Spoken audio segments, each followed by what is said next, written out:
বেশি তিরিং বিরিং করো না, ফল কিন্তু ভালো হবে না। দ্য ডিবেট শুরু করছি আজকের। আমি মণিময় রয়েছি আপনাদের সঙ্গে। নাগারে ভারতের বিরোধিতা, বাংলাদেশের তরফ থেকে এই বিরোধিতায় এবার বাংলাদেশকে করা ধমক দাদা ভারতের। মাহফুজ আলম তার সমাজ মাধ্যমের পোস্ট জানিয়ে বিতর্ক তৈরি হয়েছিল যে বার্তা তিনি দিতে চেয়েছিলেন বাংলাদেশ থেকে, যে ভাষা নিয়ে, যে ভাষার ব্যবহার করে তিনি ভারতকে তার বক্তব্য রাখতে চেয়েছিলেন। ইউনূস সরকারের একজন উপদেষ্টার যদি এই ভাষা হয়, এ ধরনের বক্তব্য হয়, তাতে কড়া বার্তা তো ডেফিনেটলি দিতে হবে ভারতকে, যেখানে ভারত বারবার সংযত সুসংহত প্রত্যেকটি পরিস্থিতিতে বাংলাদেশকে সাহায্যের আশ্বাস দিয়েছে, বার্তা দিয়েছে। আর সেই জায়গায় এই পোস্ট নিয়ে এবার বাংলাদেশকে ভাষা নিয়ে সংযত হতে বলল সাউথ ব্লক। চাপে পড়ে মোচা হলো ইউনূস ঘনিষ্ঠ মাহফুজের পোস্ট। রাজ্যসভায় বাংলাদেশে হিন্দু নিধনের পরিসংখ্যান, বিদেশ প্রতিমন্ত্রী কীর্তিবর্ধন সিং তিনি বিবৃতি দিয়েছেন। পাকিস্তান থেকে বাংলাদেশে অত্যাচার নাকি শতগুণ বেশি। বাংলাদেশের সংখ্যালঘুদের উপর অত্যাচারের ঘটনায় যার সংখ্যা দাঁড়িয়ে গেছে 2200-তে। একবার দেখাই আপনাদেরকে যে পোস্ট এই মুহূর্তে উড়িয়ে দিয়েছেন তিনি, যে পোস্ট করেছিলেন মাহফুজ আলম। সেই পোস্ট দেখুন, ইউনূস ঘনিষ্ঠ মাহফুজ আলমের এটা সোশ্যাল মিডিয়ায় পোস্ট। ফেসবুকে তিনি পোস্টটি করেছিলেন। বাংলাদেশের কাছে কঠোর বার্তা দেওয়া হয়েছে ইউনূস ঘনিষ্ঠ বলে পরিচিত আলম। তিনি তার পোস্ট করবার পর, বার্তা যাওয়ার পর সেই পোস্ট ডিলিট করে দিয়েছেন। আর ঠিক এই জায়গা থেকে দাঁড়িয়ে রণধীর জয়সওয়াল, বিদেশ মন্ত্রকের মুখপাত্র, তার কড়া বার্তা একবার শোনাই আপনাদেরকে, যে বার্তা তিনি দিয়েছেন এই বক্তব্যের পরিপ্রেক্ষিতে দাঁড়িয়ে। শুনুন। On the question of the statement that you referred to made by Bangladeshi senior leader, we have taken this up with the Bangladeshi government. We have actually strongly registered a protest on this issue. We understand that the post that you referred has been taken down. We would like to remind all concerned to be mindful of their public comments.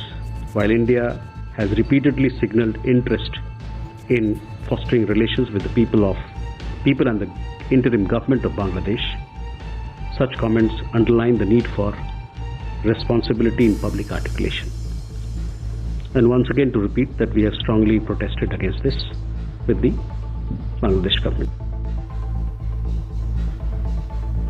দেখুন, বিদেশ মন্ত্রকের মুখপাত্র রণধীর জয়সওয়াল তিনি যা বললেন সেটা যদি বাংলা তর্জমা করি, তিনি যেটা বলছেন খুব তাৎপর্যপূর্ণভাবে তিনি বলছেন ভারত বরাবরই জানিয়ে এসেছে বাংলাদেশ এবং বাংলাদেশের মানুষের সঙ্গে সৌহার্দ্যপূর্ণ সম্পর্ক বজায় রাখতে চায়।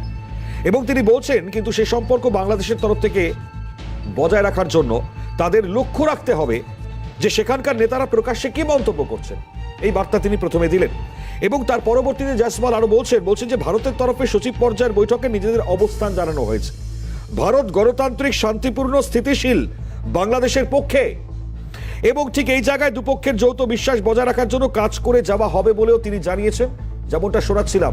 এবং একই সঙ্গে বাংলাদেশি স্লিপার সেলের এই যে 8 সদস্য গ্রেপ্তারি, তা নিয়েও বিদেশ মন্ত্রকের মুখপাত্র তিনি বলেছেন ভারতের নিরাপত্তার বিষয়গুলি সব সময় গুরুত্ব দিয়ে দেখা হয়। বিভিন্ন এমার্জেন্সি ভারতের নিরাপত্তা সুনিশ্চিত করতে নিবিড়ভাবে এজেন্সিগুলো কাজ করছে। আজকে এই পরিস্থিতি যে জায়গায় তৈরি হলো, এই যে তিরিং বিরিং, সেটা কোন জায়গায় যেতে পারে? প্রাক্তন এনএসজি দীপাঞ্জন চক্রবর্তী তিনি রয়েছেন আমাদের সঙ্গে টেলিফোন লাইনে। দীপাঞ্জন বাবু, স্বাগত জানাবো সিএনএ আপনাকে। আমি খুব স্বাভাবিকভাবে জানতে চাই যে ভারত তার ধমক খেয়ে আদৌ কি বাংলাদেশ তারা বদলাবে?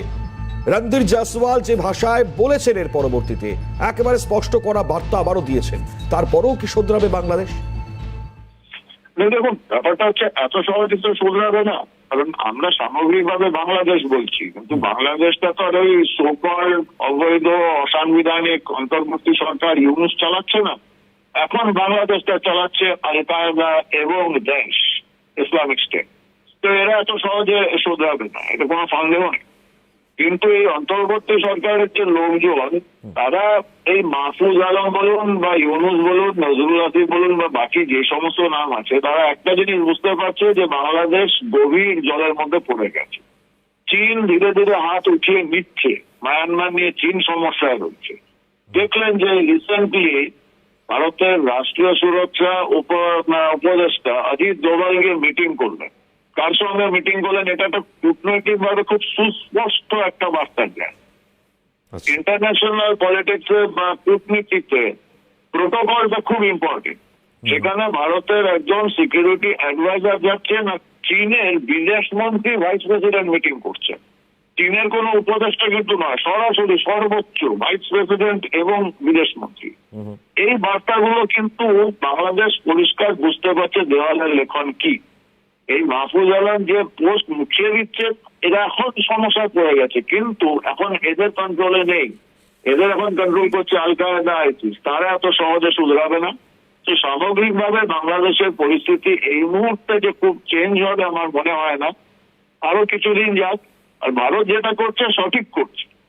কূটনীতি হিসাবে যেরকম ভাবে বিদেশ নীতিতে সংযত হয়ে আচরণ করছে, ভারত সংযম দেখাচ্ছে, তার মানে এই নয় ভারত মুখ বুঝে বন্ধ হয়ে চুপচাপ বসে থাকবে ওখানে সংখ্যালঘু হিন্দুদের উপর অত্যাচার করে। ঠিক। তবে স্যার কূটনৈতিক স্তর থেকে নয়, এই জায়গায় বার্তা নয় ক্লিয়ার হচ্ছে, কিন্তু প্রশ্ন হচ্ছে যদি বাংলাদেশ এই আল কায়দা বা জঙ্গি সংগঠন চালানো শুরু করে দেয় তাহলে তাদেরকে বা তাদের বিরুদ্ধে ব্যবস্থা নেওয়াটাও তো ডেফিনেটলি প্রয়োজন মনে হচ্ছে আগামী সময় ভারতের কাছে যেহেতু থ্রেট হয়ে দাঁড়াচ্ছে। না দেখুন, ব্যাপারটা একদম খুব ক্লিয়ার। যতক্ষণ কূটনীতি আছে ততক্ষণ দুটো দেশের, দুটো রাষ্ট্রের, স্বাধীন সার্বভৌম রাষ্ট্রের পারস্পরিক মত রীতিনীতির আদান প্রদান, এবং যেটা জনগণ অনেকে বলছে যে এই কনভেনশনাল ওয়ারফেয়ার, যুদ্ধ পরিস্থিতি, আমার মোটেও মনে হয় না যে বাংলাদেশ ভারতের সঙ্গে যুদ্ধ করবার মতো মূর্খামি দেখাবে।